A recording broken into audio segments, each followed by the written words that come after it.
Shavuatov. Ah, Shavuatov, Fabrice. j'ai voulu te laisser le premier mot cette semaine. Et le dernier, c'est pour toi? Non, je te laisserai le Alors, dernier. Parashat Kitissa, Kitissa. c'est une paracha un peu difficile. Kitissa. C'est la paracha Ça veut du dire veau quoi? d'or. Ça veut dire quoi, Kitissa? Kitissa, c'est quand tu vas compter les Juifs. Au début, on parle de compter les Juifs du Machatzit HaShekel. Ok. Et après, la paracha, elle parle un grand morceau, la majorité de la paracha, va nous parler du veau d'or. Ok. Et ça, c'est difficile à comprendre. Qu'est-ce que... Pardon. Smala la coucou. Qu'est-ce que les Juifs ont cherché dans le veau d'or? Déjà, d'où viennent ces juifs? D'où viennent-ils? D'Égypte. D'Égypte. Qu'est-ce qui se passait en Égypte? Oui, mais ils sont sortis d'Égypte. Ok, mais qu'est-ce qui se passait? Il y avait des idoles. Nous, on est sortis de France, pourtant, on regarde la télé française, d'accord? Tu vois ce que je veux Oui, dire? mais c'est pas Dieu qui nous a sortis avec Moshe Rabbeinu, avec des miracles. La mer ne s'est pas coupée. Moi, j'ai l'avion qui a traversé les nuages, hein, c'était pas mal. Ah non, moi, je te dis, hein. Ah non, moi, je sens ça comme une sortie d'Égypte, hein. Vraiment un miracle. Un miracle. Ouais, vraiment. D'ailleurs, celui qui est en France, qui est là, c'est un miracle. Ah ouais? Ça va mieux? C'est le miracle qui est venu et le miracle qui n'est pas reparti. On est en train de perdre le rave. Alors, qu'est-ce qui se passe? Alors, qu'est-ce qui se Le passe? veau d'or. Qu'est-ce que les Juifs ont cherché dans le veau d'or? Bon, déjà, il faut revenir. On est face à un peuple qui a vécu en Égypte avec des idolâtres pendant toute leur vie. D'accord, Ouais. Ils viennent d'arriver, ils sont tout neufs, ils sont tout propres. On leur a dit, voilà, nous, on est juifs, il y a un Dieu unique, il n'y a pas d'idolâtrie. Ok, bon, Moshe, il part, il disparaît, il monte 40 jours. Eux, ils ne savaient pas que c'était si long. Ils ont eu peur, ils ont pas de manning, ils n'ont pas de dirigeant. Et ils vont dire, bon, on va élire quelqu'un en attendant. Il n'y avait personne. Ils ont dit, ouais, on ne va pas commencer à faire d'histoire. On va faire comme en Égypte. Allez, ramasser de l'or. On va faire un veau d'or. On va l'appeler Moshe ou on va lui faire un semblant de Moshe et on va le suivre. Bah, c'est sûr que pour nous, c'est aberrant. Nous, en 2020, on trouve ça aberrant. Mais à leur époque, à eux, il y avait des barbares, quoi. Il y avait des païens. Il y avait des... C'était pas si aberrant que Tu ça. expliques très bien, mais je vais te décevoir. C'est que même en 2020, Déçois-moi. il y a un point qu'on peut passer à côté. Et c'est ce qui est arrivé même il y a plus que 3000 ans. Allez. C'est que Dieu n'est pas quelque chose qu'on peut palper. Dieu n'a pas de corps, il n'a pas la forme de corps, on ne le voit pas. C'est un Dieu qu'on ne peut pas attraper. Oui. Donc on dépend de quelque chose qu'on n'a pas d'emprise sur lui. Or aujourd'hui, on aime bien être sûr, être Concret. concret et Matériel. équilibré. Équilibré. Aujourd'hui en France, tu vas travailler, tu sais si on ne peut pas te renvoyer, il y a la CGT, tu as la retraite, tu as la sécurité sociale. En réalité, tu te sens bien Protégé. protégé. Les miracles de Dieu, c'est le contraire. Tu vas dans le désert, tu ne sais pas où tu vas. Il n'y a pas d'eau, tu pleures, tu cries, tu dis mais je t'amène de l'eau. Il n'y a pas de quoi manger, je t'amène de la manne. Mais tu sens pas que tu as une shlita, comme une shlita, que tu as une maîtrises. sécurité. Voilà, tu maîtrises pas Ouais. là où tu es. D'accord. Les Juifs, ils sont habitués à l'Égypte, à l'idole, où le Dieu, c'est quelque chose qu'on peut palper. Et d'ailleurs, c'est pour ça que Moshe Rabbeinu, quand il est descendu, il a écrasé le veau d'or, il leur a fait boire la poussière du veau d'or, et ils sont morts 3000 personnes. Ça veut dire qu'il a enlevé ce qu'ils ont voulu, une emprise qui est l'antithèse des miracles. Et il fallait s'habituer à être dans les mains de Dieu. Cette chose-là est une préparation pour entrer en Israël. On a fait bailler Shimshon. Je veux pas. On vient, il y a Shimshon derrière la caméra, il vient de bailler. Je suis si pas intéressant que ça. Shimshon, on n'est pas intéressant? Ah, il a pas dormi. Alors écoute bien. D'accord. Le miracle que C'est pas nous, Shimshon. Non, il a pas dormi. Le miracle que tu as pris l'avion de France et tu es venu en Israël en 2020, c'est le même miracle de sortir d'Égypte, d'aller en Israël. Ouais. C'est d'accepter de sortir de là où tu sens comme si tu as une sécurité et une maîtrise de ce qui se passe avec toi, Et tu vers vas- un pays, Ou t'es en live, t'es en libre. tu es direct avec Akadosh Baruch Hu. Ouais. Tu as du travail, tu n'as pas de travail, c'est la guerre, c'est Au la jour le paix. jour. Au jour le jour. Être dans les mains d'Hachem, c'est le pays Ene Hachem Elokecha, les yeux de Dieu sur cette terre, du début de l'année à la fin de l'année. Ça veut dire que tu n'as emprise sur rien du tout.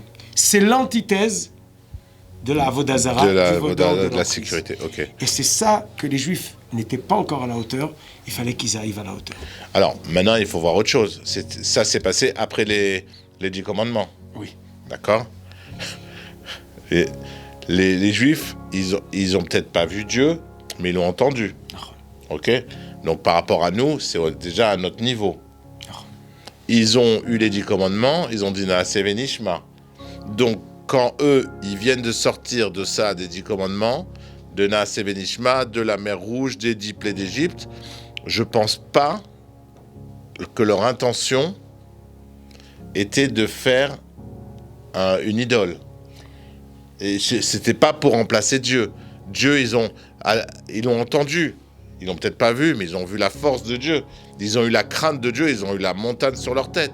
Ils ont entendu les éclairs, les trompettes, ils ont eu le max, quoi. Ils ont eu tout le cinéma entier. Nous, on l'a pas vu. D'accord ? Et eux, ils peuvent pas, à la sortie de tout ça, faire une idole pour qu'elle devienne un dieu. Ils ont fait une idole pour qu'elle devienne un représentant de Dieu sur terre, oui, pour remplacer leur Moïse. Je suis d'accord avec parce toi. Qu'ils adoraient leur Moïse. Et au bout de 40 jours, ils étaient inquiets. Mais il est où notre petit Moïse Shelley ? C'est où ? Mais ce représentant-là, il y a du bien, mais il y a un problème. Bien sûr qu'il y a un problème. Tu ne peux pas dialoguer directement avec Dieu, bien indirectement. Et le problème, on va nous le justifier, parce qu'on n'est pas là pour critiquer le peuple juif. On va le justifier en disant, peut-être que nous, si on avait vécu en Égypte toute notre vie, et on avait vécu entouré d'idolâtres et avec l'idolâtrie, et avec la magie qu'il y avait en Égypte, parce qu'il n'y avait pas que de l'idolâtrie, il y avait de l'idolâtrie et de la magie. Il y avait les idoles, quand ils venaient les voir, il y avait des magiciens derrière qui faisaient en sorte qu'il y avait tout un cinéma qui faisait que l'idole, elle pouvait parler, elle pouvait bouger, elle pouvait tout ça. Donc, il faut les comprendre. Ils ont traversé une période difficile. Donc, soyons gentils avec eux. Peut-être à leur place, on aurait fait pareil. C'est très bien trouver du Kav Zechut. La question n'est pas d'accuser les Juifs, elle est de comprendre qu'est-ce que nous on peut en tirer aujourd'hui, prendre de ça pour notre vie aujourd'hui. Alors aujourd'hui, donc l'enseignement, si j'ai bien compris. Alors on va encore une petite étape. Oui. Qu'est-ce qui s'est passé après le veau d'or ? Akadosh Baruch Hu dit à Moshe Rabbeinu, je vais leur donner un malach, un ange qui va les guider. Et même Moshe Rabbeinu, il a mis sa tente de côté. On parle pas de sa tente Tata Rachel, hein. On parle de la tente où il dort. Keshua, Décathlon à fond la forme. Moshe, il a mis sa tente de côté. Ils ont eu un ange qui va les guider. Et on leur a pris leur couronne. Ils ont reçu au Matan Torah, au Har Sinaï, 2 couronnes. Et on leur a enlevé. Ça veut dire quoi ? Qu'on leur a enlevé la couronne. C'est qu'au Matan Torah, ils sont arrivés à un degré où ils peuvent être dirigés directement par Akadosh Baruch Hu. Leur couronne, elle est sur eux. Et qu'est-ce qui se passe ? Ils veulent un veau d'or. Ils veulent, comme tu as dit, quelqu'un entre pour les aider. Il dit à Akadosh Baruch Hu, si c'est comme ça, Moshe Rabbeinu va se mettre de côté. On vous prend la couronne. On vous donne un ange. Un ange, c'est et là, sympa. Tout se passe beaucoup plus éloigné. Oui.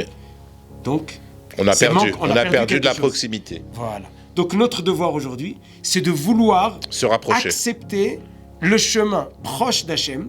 Une des choses, c'est d'habiter en Israël, puisqu'ici, on n'a pas la CGT, tout ce que tu as dit là. C'est toi qui as dit, hein, moi je. La CGT, les gilets jaunes. Donc ici, on est dans les mains de Dieu directement. Et d'ailleurs, pour finir avec le sujet du temps, l'ère du temps, c'est que le microbe de la corona. Oui. Pourquoi il s'appelle corona ? À cause de la bière ? Parce que le microbe, couronne. Il a une forme d'une couronne. Exact. Donc quand Kadesh Baruch Hu dit, regardez, la Chine, ils appelaient ça le soleil levant. Le nouveau soleil du monde. C'est l'Amérique, elle a peur de la Chine à cause qu'elle est forte. En quelques semaines, qu'est-ce qui s'est passé ? On leur a mis une petite couronne. Peut-être Dieu, il s'est présenté. Et il dit, c'est fini. L'économie, tout le monde entier, il s'occupe de cette couronne-là. Mais nous, la solution, c'est quoi ? C'est de reprendre notre couronne du Har Sinaï. C'est que dès qu'on prend sa couronne, on met Dieu sur notre tête, on accepte d'être guidé par Dieu directement. Peut-être qu'à ce moment-là, le problème de la corona, il va se partir. On va tarder un peu, d'accord ? Vous allez rester plus longtemps devant la télé, parce que je peux rajouter un petit truc. J'ai entendu que aujourd'hui, cette maladie, là, cette macaque qu'il y a sur le monde, la corona, qui est en train de... La Chine, c'était un pays... c'était le pays économique, le top du monde, quoi. D'accord, AliExpress, ça marchait dans tout le monde entier. La Poste en Israël, elle est débordée à cause d'AliExpress. Les Chinois, ils nous fabriquent tout. Ils ont fabriqué ma chemise, les boutons de ta truc, ils ont fabriqué le micro, ils ont tout fabriqué. Donc aujourd'hui, c'était le pays qui était la stabilité. Quand on dit la stabilité, on peut parler de la Chine. Donc on nous a montré aujourd'hui, Hachem nous a montré que la plus grosse des puissances, en un claquement de doigts, elle est réduite à néant. Aujourd'hui, la Chine est enfermée, les gens ne peuvent plus sortir de Chine. Les salons internationaux dans le monde entier sont annulés parce que tout venait de Chine. Alors c'est peut-être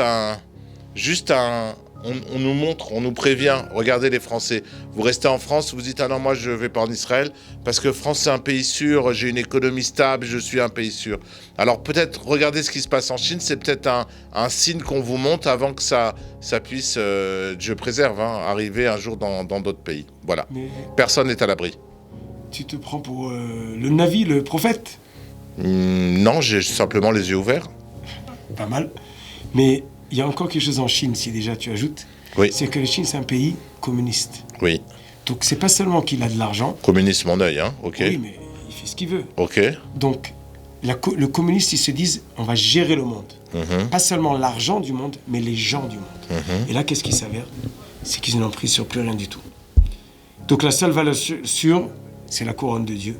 Bezrat Hashem, qu'on soit zoché bientôt. Et qui montent tous en Israël rapidement. Shabbat Shalom. Shabbat Shalom, à la semaine prochaine, si Dieu veut. Amen.